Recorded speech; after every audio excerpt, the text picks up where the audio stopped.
वंदे मातरम। आज हम लोग सामाजिक विज्ञान कक्षा 8 पाठ 3 भारत का संविधान को पढ़ेंगे। हेली, प्रियांशी और सचिन अपने माता पिता के साथ टीवी में वर्ल्ड कप 2011 की फाइनल मैच देख रहे थे। भारत और श्रीलंका के बीच रोमांचक मैच चल रहा था। वर्ल्ड कप भारत को मिलेगा या श्रीलंका को? श्रीलंका का स्कोर देखने पर भारत के लिए जीतना कठिन लग रहा था, परंतु कप्तान महेंद्र सिंह धोनी की अच्छी बैटिंग के कारण भारत जीत गया।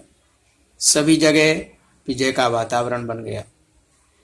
टीवी में ये देखकर हेली बोलने लगी, मम्मी, इसके पहले इंग्लैंड और भारत के बीच मैच टाई हुई थी। मैच का टाई होना, इसका अर्थ क्या है? नीता बहन कहती हैं कि हेली बेटा, क्रिकेट जैसे लोकप्रिय खेल के लिए आईसीसी ने खूब ही व्यवस्थित नियम बनाए हैं। तो उन्होंने बताया कि मैच का टाई होना, उसका मतलब होता है मैच में दोनों टीमों के एक समान रन होना। फुटबॉल, हॉकी, कबड्डी जैसे खेलों के भी नियम होते हैं। एक खेल के इतने व्यवस्थित नियम हों तो इतने बड़े देश की व्यवस्था सुचारू रूप से चलानी हो तो नियमों की आवश्यकता पड़ेगी। संविधान यानी वो बताती है कि जो क्रिकेट है या फुटबॉल है, ये कोई भी मैच है, अगर उसमें अच्छे से उसको व्यवस्थित ढंग से चलाना है तो नियम होना चाहिए। इसी तरह से किसी भी देश का अगर शासन अच्छे से चलाना है तो वहां पर कानून होना चाहिए, यानी सभी चीजें व्यवस्थित होनी चाहिए, तब उस देश का कानून, उस देश का हर एक नागरिक अच्छे से रह सकता है। इस संवाद के माध्यम से यही बताया गया है कि किसी भी देश को चलाने के लिए एक नियम होना चाहिए। बिना नियम के हम कोई भी कार्य अच्छे से नहीं कर सकते। बच्चों, अब हम यहाँ पर भारत की संविधान की प्रस्तावना को पढ़ेंगे। हम भारत के लोग भारत को एक सार्वभौम, बिन सांप्रदायिक, समाजवादी, लोकशाही गणतंत्र बनाने के लिए तथा उनके सभी नागरिकों को सामाजिक, आर्थिक और राजनैतिक न्याय, विचार, वाणी, मान्यता, धर्म और पूजा की स्वतंत्रता, प्रतिष्ठा और अवसर की समानता तथा व्यक्ति के गौरव और राष्ट्र की एकता, अखंडता के लिए भाईचारा बढ़ाने का दृढ़ संकल्प करके हमारे संविधान सभा में आज 26 नवंबर 1949 के दिन इस संविधान को हम अपना रहे हैं और स्वयं को समर्पित कर रहे हैं। ये हमारे भारत की संविधान की प्रस्तावना है।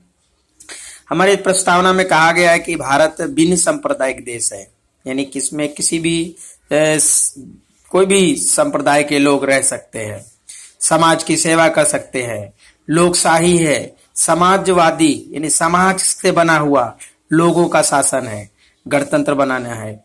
उनके सभी नागरिकों को यानी यहाँ के जितने भी नागरिक हैं उनको सामाजिक रूप से, आर्थिक रूप से, राजनीतिक रूप से किसी भी प्रकार से न्याय, विचार, उनकी वाणी, उनकी जो मान्यताएं हैं, उनके रीति रिवाज, धर्म है, उनकी पूजा पाठ करने की जो है, उसमें सबको स्वतंत्रता है। प्रतिष्ठा और अवसर की समानता है, यानी सभी व्यक्तियों को समान प्रतिष्ठा दी जाती है, हर कार्य करने के लिए समान अवसर प्रदान किए जाते हैं। व्यक्ति के गौरव और राष्ट्र की एकता और अखंडता के लिए भाईचारा बढ़ाने का दृढ़ संकल्प किया जाता है। और कह रहे हैं कि हर एक व्यक्ति का अपना एक गौरव है। हमारे देश या राष्ट्र की एकता को बनाए रखना और इसकी अखंडता को बनाए रखने के लिए सभी लोगों में भाईचारा बढ़ाना ही हमारा ये मुख्य प्रस्तावना है। और हमारा ये जो गणतंत्र यानी जो हमारा संविधान है वो 26 नवंबर 1949 के दिन लागू किया गया। यहाँ पे किसी भी देश का शासन चलाने के लिए बनाए गए नियमों को व्यवस्थित संग्रह को ही संविधान कहते हैं। यानी संविधान किसे कहते हैं? किसी देश का शासन चलाने के लिए बनाए गए नियमों को व्यवस्थित संग्रह को संविधान कहते हैं। संविधान लिखित हो या अलिखित कुछ भी हो सकता है। हमारे देश के संविधान की शुरुआत भूमिका से हुई है।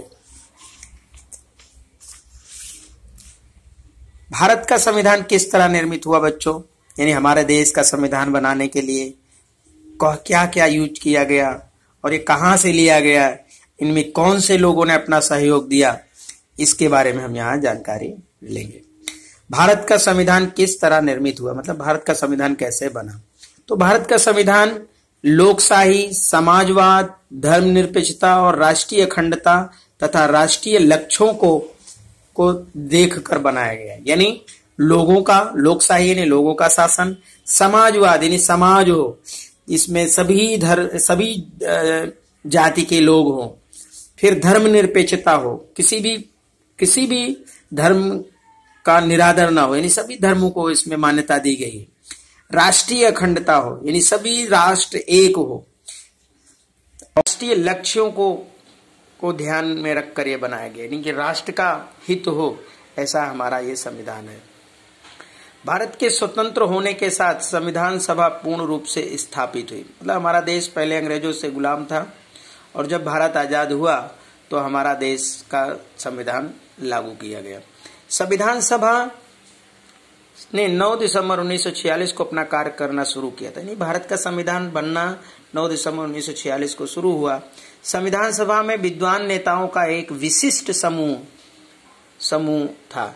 इन नेताओं की दीर्घ दृष्टि और राजनीतिक दृष्टि से संविधान में समाविष्ट हुई। मतलब बहुत ही हमारे देश के विद्वान नेताओं को और राजनीतिक दृष्टि रखने वाले लोगों को इस संविधान को बनाने में सम्मिलित किया गया। जवाहरलाल नेहरू, डॉक्टर राजेंद्र प्रसाद, सरदार पटेल, मौलाना अबुल कलाम आजाद, श्यामा प्रसाद मुखर्जी, सरदार बलदेव सिंह जैसे नेताओं ने इसमें मार्गदर्शन किया। मतलब ये जब जो नेता हैं, जवाहरलाल नेहरू, डॉक्टर राजेंद्र प्रसाद, मौलाना अबुल कलाम आजाद, श्यामा प्रसाद मुखर्जी, सरदार बलदेव सिंह, ये नेताओं ने संविधान को बनाने में अपनी महत्वपूर्ण भूमिका अदा की। इसके साथ ही साथ फ्रैंक एंथेनो, एंग्लो इंडियन तथा HP मोदी ने भी प्रतिनिधित्व किया। Alladi Krishnaswami Ayyar, doctor BR Ambedkar, KM Munshi जैसे विशेषज्ञ इस संविधान सभा के सदस्य थे। इसके अलावा भी ये सदस्य बनाए गए जिनमें अल्लादी कृष्ण स्वयं Iyer, doctor BR Ambedkar, KM Munshi जैसे विशेषज्ञ को इसका सदस्य बनाया गया। इसमें महिलाओं ने भी अपना सहयोग किया, जिसमें सरोजिनी नायडू, विजया लक्ष्मी पंडित जैसी महिला सदस्य भी थी। अब हमारा जो संविधान बना उसमें डॉक्टर राजेंद्र प्रसाद को संविधान सभा का अध्यक्ष बनाया गया। संविधान का कानून तैयार करने के लिए कानून समिति भी बनाई गई, जिसके अध्यक्ष के रूप में डॉक्टर BR अम्बेडकर को नियुक्त किया गया। संविधान सभा की 2 वर्ष 11 मास 18 दिन 166 बैठक हुई थी। यानी हमारा संविधान बनने में 2 वर्ष 11 मास 18 दिन लगे, जिसमें 166 बैठकों में ये पूरा हुआ। 26 नवंबर 1949 के दिन संविधान सभा में सम्मति प्रदान की गई, जो 26 जनवरी 1950 को लागू हुआ। यानी सर्वसम्मति से ये हमारे देश में 26 नवंबर 1949 के दिन संविधान को मंजूरी दे दी गई। लेकिन जब हमारा देश आजाद हुआ तो 26 जनवरी 1950 के दिन से इसे सभी देश में लागू कर दिया गया। अब देखिए, ये जो हमारे संविधान के निर्माता हैं, जैसे मौलाना आजाद, कन्हैयालाल मुंशी जी, जवाहरलाल नेहरू, सरदार पटेल जी, अल्लादीन कृष्ण स्वामी अय्यर, सरोजिनी नायडू, डॉक्टर राजेंद्र प्रसाद, डॉक्टर भीमराव अम्बेडकर, ये सभी हमारे संविधान के निर्माता हैं। बच्चों, संविधान की क्या आवश्यकता है, मतलब संविधान की जरूरत क्यों पड़ी हमें संविधान क्यों बनाने की आवश्यकता पड़ी, और अगर संविधान ना होता तो फिर क्या होता? संविधान के बिना किसी भी देश के शासन की कल्पना नहीं की जा सकती। मतलब हमें संविधान की जरूरत क्यों है, और अगर संविधान ना होता तो फिर क्या होता? या किसी देश के शासन को चलाना है तो क्या उस देश में संविधान की जरूरत है? किसी भी संविधान के बिना किसी भी देश के शासन की कल्पना संभव है? यानी संविधान के बिना किसी देश की संविधान के बिना किसी देश की शासन को हम चला सकते हैं क्या? फिर अगला है कि संविधान से बहुत से उद्देश्य सिद्ध होते हैं। मतलब अभी जो हमारे प्रश्न है कि संविधान की आवश्यकता क्या है, तो संविधान से हमें बहुत सारे उद्देश्य मिलते हैं, बहुत सारे हमारे कार्य सिद्ध होते हैं। ये एक ऐसा दस्तावेज है जो आदर्शों को सूत्रबद्ध करता है।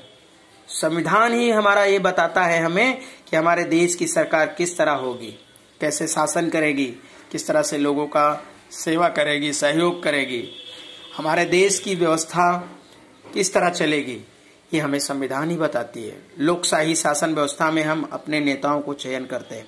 तो आप जानते ही हमारा देश लोकशाही शासन वाला देश है। यहाँ पर लोगों के द्वारा चुनाव होता है और वो अपने प्रतिनिधि को चुनते हैं, और वो अपने प्रतिनिधि को चुनते हैं जिससे वो हमारे द्वारा सत्ता प्राप्त संभालें और हमारे लिए काम करें। हमारे देश में नेता अपने अधिकारियों का दुरुपयोग न करें, इसके लिए संविधान में उपाय बताए गए। और हमारे देश में जो हम जिस भी नेता को चुनते हैं, जैसे हमने मोदी जी को चुना है और वो हमारे प्राइम मिनिस्टर हैं, उनके नीचे भी बहुत सारे मंत्रीगण हैं, गृह मंत्री, रेल मंत्री, एजुकेशन मिनिस्टर, बहुत सारे स्वास्थ्य मंत्री। तो ये लोग अपने कार्य को अच्छे से करें और हम हमारे देश के संविधान की रक्षा करें। अगर ये लोग कार्य नहीं करेंगे तो इनकी पार्टी विपक्ष पार्टी होती है, वो इनके खिलाफ जो है प्रस्ताव यानी विचार यानी संविधान सभा में जो विधानसभा है उसमें इनके खिलाफ जो है महाभियोग लगाएगी या उनके खिलाफ भ्रष्टाचार का प्रश्न खड़ा करेगी, जिससे इनको दिक्कत होगा। साथ ही साथ हमारे देश में कानून है, जब कोई कार्य किसी कार्य को अच्छे से नहीं करेगा तो उसके खिलाफ उसको पुलिस उस पर अपना हस्तक्षेप करके कानूनी रूप से न्याय दिलाएंगे। हमारे संविधान में ऐसे नियम या व्यवस्था है जिससे शासक अपने अधिकारों का दुरुपयोग ना कर सके। भारतीय संविधान में ऐसे बहुत से प्रावधान, हमारे देश की जो संविधान है उसमें बहुत से ऐसे नियम बनाए गए हैं कि जो शासक है वो कभी भी किसी कार्य का दुरुपयोग न करे, किसी नियम या व्यवस्था को अच्छे से चलाए, उसका दुरुपयोग करेंगे तो उसके खिलाफ कार्रवाई करने का है। बाकी के इतना जानिए बच्चों कि भारत के संविधान में ब्रिटेन, आयरलैंड, फ्रांस और अमेरिका के संविधान की विशिष्टताओं का समावेश। मतलब हमारे देश की जो संविधान बना है उसमें हम लोगों ने ब्रिटेन से, आयरलैंड से, फ्रांस और अमेरिका के संविधान को लेकर बनाया है। और आपको ये भी जानकर सबसे बड़ी हैरानी होगी कि भारत का संविधान विश्व का सबसे बड़ा लिखित संविधान है। यानी हमारे देश का जो संविधान है सबसे बड़ा संविधान है। तो बच्चों नेक्स्ट वीडियो में हम आगे का चैप्टर यानी आगे का देखेंगे। जय हिंद।